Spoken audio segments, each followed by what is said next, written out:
Why raindrops doesn't kill or hurt. Sometimes I look at the sky and I imagine the height that raindrops fall from.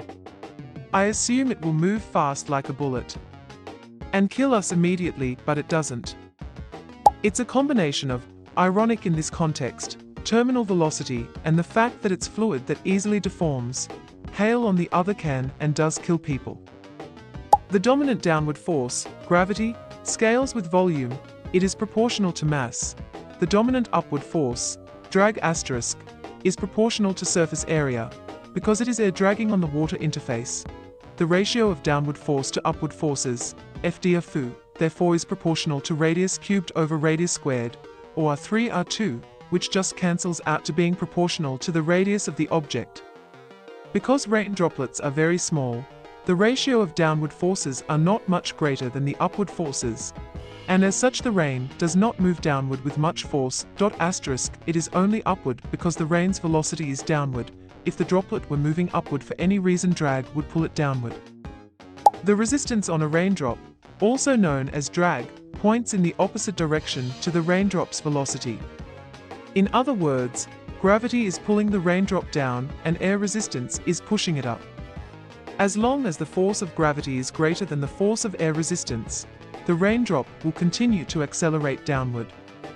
But the thing is, the amount of air resistance increases with raindrop's velocity. Eventually, the raindrop will reach a velocity such that the force of air resistance is exactly equal and opposite to the force of gravity.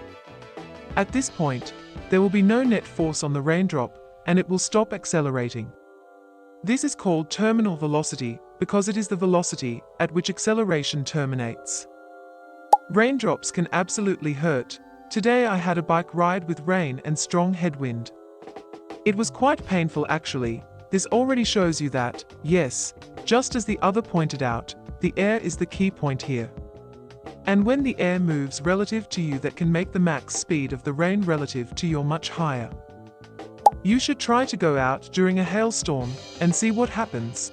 The reason is the same as getting hit by a rubber bullet versus a metal bullet.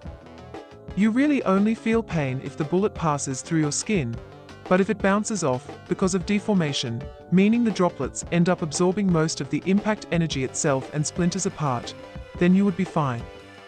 This is, for example, you can do cat 8 chops on mud bricks, but not clay bricks. Don't forget to like and subscribe so you don't miss our next exciting video.